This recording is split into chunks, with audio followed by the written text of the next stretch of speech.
আমার যাই হয় হোক আপনারা বেঁচে যান। আমার কথা হলো আমার যাই হোক আপনারা বেঁচে যান, আপনারা জান্নাতে যেতে চান, এটাই আমি চাই। সঠিক কথাগুলো তুলে ধরার চেষ্টা করব যতদিনই বেঁচে থাকি, বলেন ইনশাআল্লাহ। আচ্ছা, কোরআন সুন্নাহর আলোকে যদি আমরা থাকি, আর কোনো ভয় আছে? কোনো ভয় নাই। আচ্ছা, ভয় করলে বিপদ যে দেবে, বিপদ থেকে উদ্ধার করবে সে। আল্লাহ বিপদ দেবে, আল্লাহ তো উদ্ধার করবে।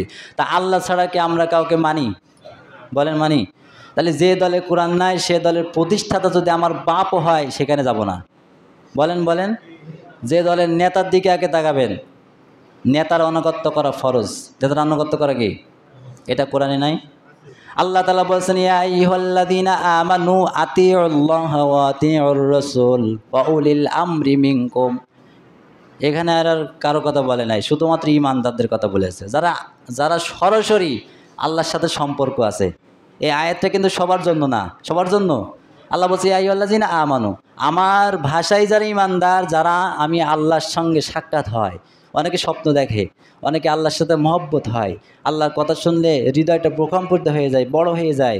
যাদের ভিতরে ঈমান আছে, যারা ঈমানদার, যারা নামাজ কালাম সব কিছু আল্লাহর জন্য করে, তাদেরকে আল্লাহ তাআলা বলছেন আতিউল্লাহ, হে ঈমানদারেরা আমি আল্লাহকে স্মরণ করো। কাকে? ও আতিউর রাসূল, পাশাপাশি আমার রাসূলের আনুগত্যটাও মেনে নাও। এখানে দেখবেন বিশাল একটা শব্দ আছে, আতিউল্লাহ ওয়া আতিউর রাসূল, আমাকে মানো এবং আমার রাসূলকে মানো, এর ভিতরে কোনো মত পার্থক্য করো না। কেননা আমি আল্লাহকে এবং আমার রাসূলকে মানতে কোনো দ্বিধাদ্বন্দ্ব নাই, আছে নাকি?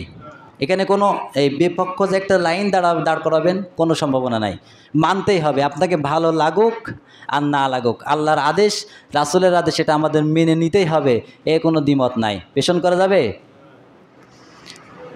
এবং সিস্টেম ওয়া আতিউর রাসূল ওয়া উলিল আমরি মিনকুম, এবং তোমাদের সমাজে যারা লিডার আছে, নেতা আছে, রাসূলের অনুসারী যারা আছে, তাদেরকে মানো। আচ্ছা, যখন বলেন আল্লাহ যখন বলেছে তাদেরকে মানো, এটা মানা ফরজ না নফল? এখন মানবেন কাকে? যাকে তাকে নেতা মানালে মেনে নেবেন? এখানে আল্লাহ রাব্বুল আলামিন ওয়া ব্যবহার করেছে ওয়া উলিল আমরি মিনকুম।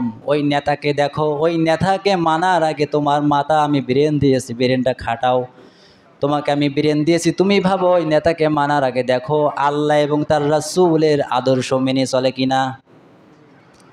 ওই যে নেতাকে তুমি মানবা, ওই নেতা আল্লাহ তার রাসূলের যদি মানে তাহলে তাকে মানা ফরজ, আর আল্লাহ এবং আল্লাহর রাসূলকে যদি না মানে তাকে মানা হারাম। সহি কথা, তাকে মানে কি? এখন আপনি দেখবেন কোন দলের ভিতরে আল্লাহ এবং আল্লাহর রাসূলের আদর্শ লুকিয়ে আছে।